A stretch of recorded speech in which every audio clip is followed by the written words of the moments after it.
اعمال کی اصلاح کرم سے کر دے۔ الحمدللہ رب العالمین والصلاة والسلام علی سید الانبیاء والمرسلین، اما بعد فاعوذ باللہ من الشیطان الرجیم، بسم اللہ الرحمن الرحیم۔ الصلاة والسلام علیک یا رسول اللہ وعلی آلک واصحابک یا حبیب اللہ۔ الصلاة والسلام علیک یا نبی اللہ وعلی آلک واصحابک یا نور اللہ۔ نبی پاک علیہ الصلوۃ والسلام کو اللہ کریم نے کیسی کیسی طاقتوں اور اختیارات سے نوازا۔ ماشاءاللہ یہ ایک ایسا باب ہے جو نہ ختم ہونے والا ہے کہ دنیا میں بڑے لوگ دیکھے ہیں جو کسی محلے پر کونسلر بن جاتے ہیں، کسی علاقے پر جناب قومی اسمبلی یا صوبائی اسمبلی کا ممبر بن کر کنٹرول ملتا ہے، کوئی شہر کا گورنر، کوئی صوبے کا وزیر اعلیٰ، کوئی ملک کا وزیر اعظم۔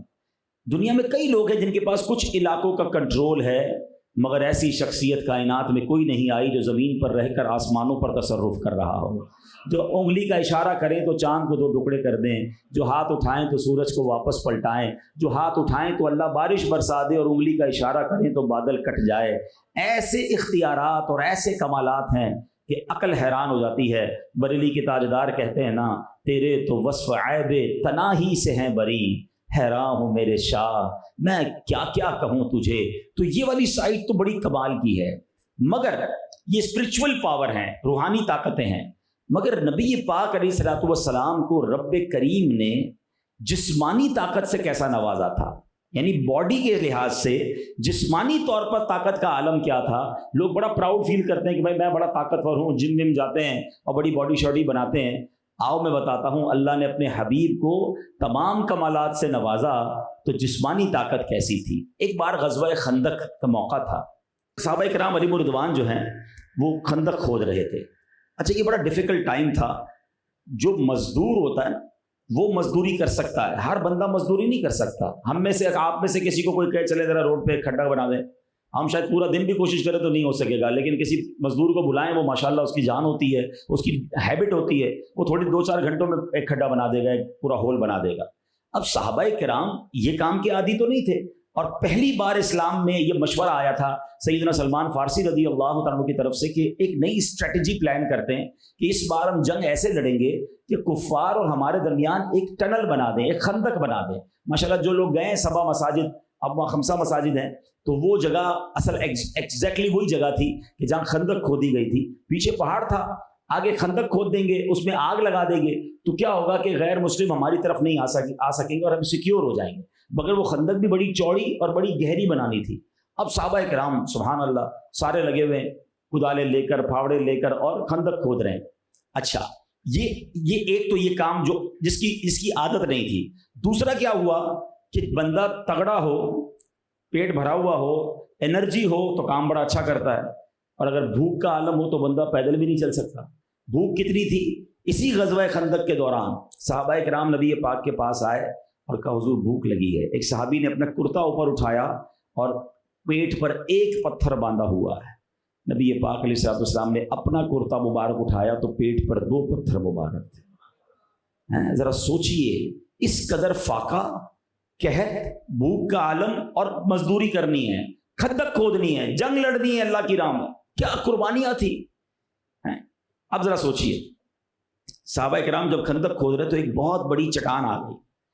ہم نے بھی کبھی کبھی دیکھا ہوگا جب بلڈنگ وغیرہ مزدور توڑتے ہیں تو اچانک کوئی پلر آ جاتا ہے بیچ میں جو پھر ہتھوڑے سے نہیں ٹوٹتا، اس کے لیے بعض اوقات مشین منگوانی پڑتی ہے کہ بھائی تو کانکریٹ ہے، بڑا خطرناک ہے، بڑا جو ہے وہ وزنی ہے۔ تو اب کیا ہوا، صحابہ کرام کو تو پتا تھا ہماری جو کام اٹکتا ہے، جو کام مشکل میں آ جاتا ہے، ہمارے پاس تو ایک ایسی ہستی ہیں کہ جن کے پاس جاؤ تو نہیں سنتا ہی نہیں مانگنے والا تیرا۔ آ کر عرض کی حضور ایک پتھر ہے، ایک چٹان ہے جو ہم سے ٹوٹ ہی نہیں رہی۔ نبی پاک کے پیٹ پر 2 پتھر بندھے ہوئے ہیں۔ آقا علیہ الصلوۃ والسلام تشریف لائے، آپ نے وہ پھاوڑا اٹھا کر ایک بار مارا اللہ کا نام لے کر، روایتوں میں لکھا وہ ریت کے بھربھرے ٹیلے کی طرح بکھر گیا۔ تو اللہ پاک نے ان بازوؤں کو ایسی طاقت دی. سیدی اعلیٰ حضرت کہتے ہیں نا، جن کو بارے دو عالم کی پرواہ نہیں، ایسے بازو کی قوت پہ لاکھوں سلام. اللہ یا رسول اللہ صلی اللہ علیہ وسلم. اب کیا ہوا؟ یہ تو ایک واقعہ ہے، ایسے بہت سارے واقعات ہیں. عرب کے زمانے میں، ہمارے اب بھی ہوتی ہے، اس زمانے میں زیادہ ہوتی تھی، پہلوانی کے مقابلے ہوتے تھے. جیسے آج ہمارے یہاں اناؤنس کرتے ہیں کہ فلاں ہیوی ویٹ چیمپئن ہے، ورلڈ چیمپئن ہے. اس زمانے کا ایک پہلوان تھا جس کا نام تھا رکانہ. اس کا دعویٰ تھا اور اس کا ریکارڈ یہ تھا کہ آج تک وہ کوئی کشتی نہیں ہارا تھا. اس کی پیٹھ زمین پر کوئی عرب کا پہلوان نہیں لگا سکا تھا. ایک بار وہ نبی پاک علیہ الصلوۃ والسلام کے سامنے سے گزرا. پیارے آقا علیہ الصلوۃ والسلام نے اس کو بھی اسلام کی دعوت دی. آقا تو سب کو اسلام کی دعوت دیتے تھے. وہ پہلوان تھا، اس کا دماغ بھی پہلوانوں والا تھا. کہتا ٹھیک ہے، اگر آپ مجھے کشتی میں گرا دیں تو میں آپ پر کلمہ پڑھ لوں گا. اب یہ بڑی ان یوزول سی بات ہے کہ ایک دین کے داعی، دین کے مبلغ، اللہ کی طرف بلانے والے پیغمبر سے آپ کشتی لڑنے کی بات کر رہے ہیں. مگر وہ پہلوان تھا. کہتا میں تو جب مانوں گا جب آپ مجھے کشتی میں گرا دیں، کیونکہ میں آج تک ہارا ہی نہیں. تو نبی پاک علیہ الصلوۃ والسلام نے فرمایا چلو ٹھیک ہے، آ جاؤ. اب ذرا آپ سوچئے گا، تھوڑا سینیریو سمجھیے کہ جب یہ اعلان ہوا ہوگا صحابہ میں اور اس علاقے کے لوگوں میں کہ رکانہ پہلوان کی کشتی ہو رہی ہے پیارے آقا علیہ الصلوۃ والسلام کے ساتھ، لوگ جمع ہو گئے. اور جیسے ہی رکانہ پہلوان سامنے آیا، نبی پاک علیہ الصلوۃ والسلام جیسے کشتی کا آغاز ہوا تو کوئی داؤ پیچ نہیں لگے، کوئی فائٹ نہیں ہوئی. آقا نے ہاتھ پکڑا اس کا اور ایک ہاتھ سے اس کو اٹھا کر پٹک دیا. اچھا وہ شاکڈ، حیران، کہتے یہ میرے ساتھ کیا ہوا؟ آج تک تو کبھی ایسا ہوا ہی نہیں کہ میں زمین پر گرا ہوں. کہتے نہیں، دوبارہ کریں ذرا، یہ مجھے سمجھ نہیں آیا ہوا کیا ہے، دوبارہ آ جاؤ. وہ دوبارہ آ گیا سامنے. دوبارہ اس نے بڑے اپنے داؤ پیچ دکھانے کی کوشش کی. نبی پاک نے اس کو ایک ہاتھ سے اٹھا کر پٹک دیا. کہتا ہے یہ کبھی پاسبل نہیں ہو سکتا کہ رکانہ کو اس طرح کوئی اٹھا کر پٹک دے. یہ آپ کے پاس جو طاقت ہے یہ کوئی اور ہے. میں گواہی دیتا ہوں آپ اللہ کے رسول ہیں. کلمہ پڑھ کے ایک روایت کے مطابق وہ فتح مکہ کے وقت مسلمان ہوا، ایک روایت کے وقت وہ اسی وقت مسلمان ہو گیا. آفٹر فیو ایئرز اس کا بیٹا یزید بن رکانہ، پہلوان کا بیٹا بھی پہلوان ہی ہوتا ہے، وہ بھی جناب جیتے سمجھ میں اس زمانے کا ہیوی ویٹ چیمپئن بن گیا. وہ 300 بکریاں لے کر نبی پاک کے پاس آیا. پہلے تو اس کے والد کو نبی پاک نے اسلام کی دعوت دی تھی. اس نے کہا کہ لڑائی لڑیں تو میں آپ پر ایمان قبول کروں گا. اب خود بیٹا آیا، اس کو باپ کا حال پتا تھا. کہتا میں یہ مقابلہ اب جیت کر بتاؤں گا. نبی پاک کے پاس آیا، آ کر کہتا ہے کہ کیا آپ مجھ سے کشتی لڑیں گے؟ پیارے آقا علیہ السلام نے کیا فرمایا؟ فرمایا یہ بتاؤ تم مجھے انعام میں کیا دو گے؟ اب سینیریو بدل گیا تھا. تو کہا یہ میں 300 بکریاں لایا ہوں نا، اس میں 100 بکریاں آپ کو دے دوں گا. نبی پاک نے فرمایا چلو ٹھیک ہے، آ جاؤ بھائی. وہ پھر آ گیا سامنے. نبی پاک نے اٹھایا، اسے اٹھا کر پھر پٹک دیا. اس نے 100 بکریاں دی. کہتا نہیں میرا دل نہیں بھرا، ایک اور لڑائی ہوگی. کہا اب کیا دو گے؟ کہا اور 100 بکریاں دوں گا. پیارے آقا نے فرمایا آ جاؤ سامنے. پھر اٹھایا، پھر پٹک دیا. کہتا ایک آخری بار موقع دیں. فرمایا اب کیا دو گے؟ کہا آخری 100 بکریاں بھی دے دوں گا. کہا آ جاؤ سامنے. پھر مقابلہ ہوا. نبی پاک نے اٹھا کے پھر پٹک دیا. اب وہ حیران پریشان. کہتا میں مان گیا، یہ طاقت کسی اور میں نہیں ہو سکتی، ہمیں تو کوئی ہلا نہیں سکتا اپنی جگہ سے. آپ 3 بار مجھے اٹھا کر پٹک چکے ہیں. میں کلمہ پڑھتا ہوں اور گواہی دیتا ہوں اب اللہ کے سچے رسول ہیں. اب نبی پاک تو پھر آقا ہے نا. آقا نے فرمایا 300 بکریاں بھی تم ہی لے جاؤ. آتا ہے فقیروں پہ انہیں پیار کچھ ایسا، خود بھیک دیں اور خود کہیں منگتا کا بھلا ہو. تو ایسے بہت سارے واقعات ہیں جس میں پیارے آقا علیہ الصلوۃ والسلام کی فزیکل جو پاور ہے، نبی پاک کو اللہ نے جو جسمانی طاقت عطا فرمائی، اٹ واز امیزنگ. اب آئیے پیارے اسلامی بھائیوں، میں نے یہ موضوع کیوں چنا؟ کیوں نبی پاک کی اس طاقت؟ ایک تو نبی پاک کے ایک اور وصف کا ذکر ہوا، مگر آج دنیا میں کچھ لوگ ایسے ہوتے ہیں جن کو کچھ صلاحیتیں مل جاتی ہیں، یا تو مال مل جاتا ہے، یا شہرت مل جاتی ہے، یا وہ خوبصورت ہوتے ہیں، یا طاقتور ہوتے ہیں. تو نارملی جب اتنی ساری چیزیں کسی کے پاس ہونا، اس کے تو پیر ہی زمین پہ نہیں رہتے، اس کی جو ٹور ہی بدل جاتی ہے، اس کا سٹائل ہی چینج ہو جاتا ہے.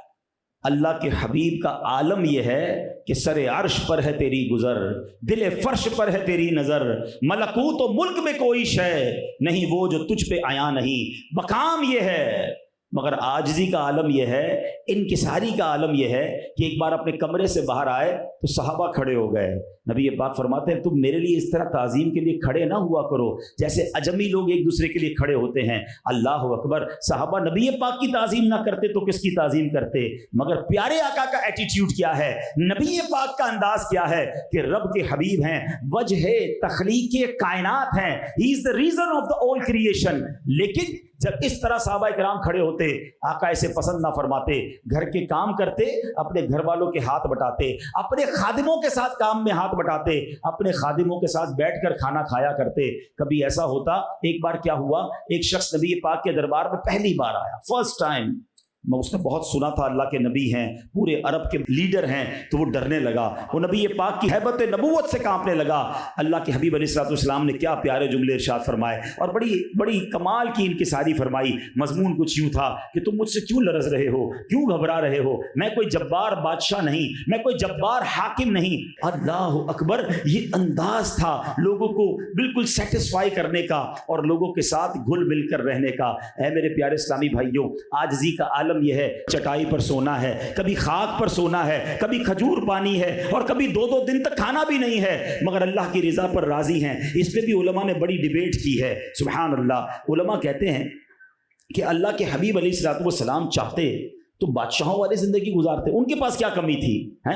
ایک تو صحابہ کرام بڑے مالدار تھے، وہ مال کا ڈھیر لگا دیتے، اور خود اللہ کے خزانوں کے مالک نبی پاک ہیں۔ ایک وہ عظیم حدیث ہے نا جس کے بارے میں نبی پاک نے فرمایا، جس کا مضمون ہے کہ میں چاہوں تو یہ پہاڑ سونے کے بن کر میرے ساتھ چلنا شروع ہو جائیں۔ اللہ نے وہ اختیار عطا فرمایا، کنجی تمہیں دی اپنے خزانوں کی خدا نے، محبوب کیا مالک و مختار بنایا، اللہ کے خزانوں کے مالک ہے نبی سرور، یہ سچ ہے نیازی ہم سرکار کا کھاتے ہیں۔ ارے وہ تو مالک ہیں اللہ کے خزانوں کے، رب ہے معطی، یہ ہے قاسم، رزق اس کا ہے، کھلاتے یہ ہے۔ ارے یہ تو حدیث پاک بخاری میں ہے کہ اللہ دینے والا ہے، اللہ معطی ہے، اور میں قاسم ہوں، میں تقسیم کرنے والا ہوں۔ تو جو تقسیم کرنے والا ہے اس کے پاس کیا کمی ہے؟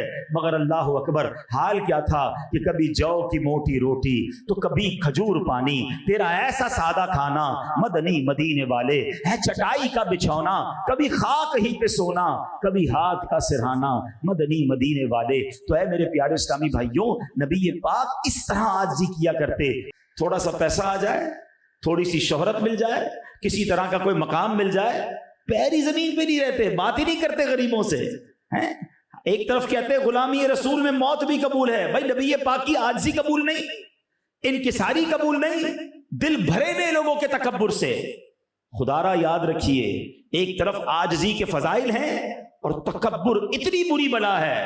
وہ حدیث آپ سب کو یاد ہوگی کہ جس کے دل میں رائی کے دانے کے برابر تکبر ہوگا وہ جنت میں نہیں جائے گا۔ ادھر تو دل پورا ہی تکبر سے بھرا ہوا ہوتا ہے۔ اپنے ملازم کے ساتھ کون بیٹھ کر کھانا کھاتا ہے؟ بلکہ ملازم سے ہاتھ بھی نہیں ملاتے، غریب آدمی کو پوچھتا ہی کوئی نہیں ہے۔ اچھا کوئی بلائے غریب آدمی، ارے یار بہت بیزی ہیں، آپ کو پتہ ہی ہے کتنا ٹائم آج کل نہیں ہوتا۔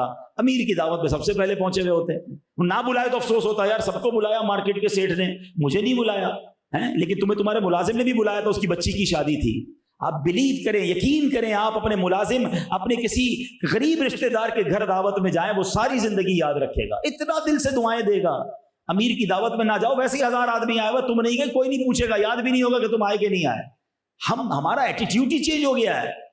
پلیز نبی پاک کی عاجزی کا صدقہ حاصل کریں، لوگوں سے گلے ملے، جسے دیکھیں عاجزی کا ایک طریقہ کیا ہے، تکبر دور کرنے کا ایک طریقہ حدیثوں میں آیا کہ سلام کو عام کرو، جس کو جانتے ہو یا جس کو نہیں جانتے سب کو سلام کریں، آگے بڑھ کے خود سلام کریں، آپ کا دل نرم ہونا شروع ہو جائے گا، تکبر اترنا شروع ہو جائے گا۔ ہم تو ہاتھ بھی اس سے بلاتے ہیں جس کو جانتے ہیں، ہمارے لیول کا ہونا چاہیے۔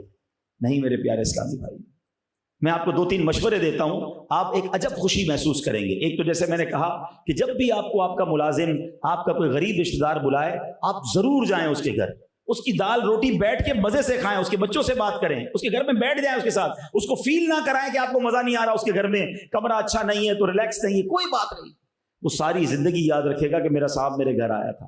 دوسرا مشورہ آپ کو دیتا ہوں، جیسے ہم نارملی ماشاءاللہ کئی لوگ یہاں ویل آف بیٹھے ہیں جناب، اپنی گاڑی میں بھی لوگ بیٹھتے تو کوئی دروازہ کھولنے والا ہوتا ہے، کبھی کوئی ڈرائیور ہوتا ہے، مارکیٹ کے باہر یا مسجد کے باہر خادم ہوتے ہیں، آپ ان لوگوں سے ملا کریں۔ ہم لوگ بعض اوقات اندر داخل ہوتے ہیں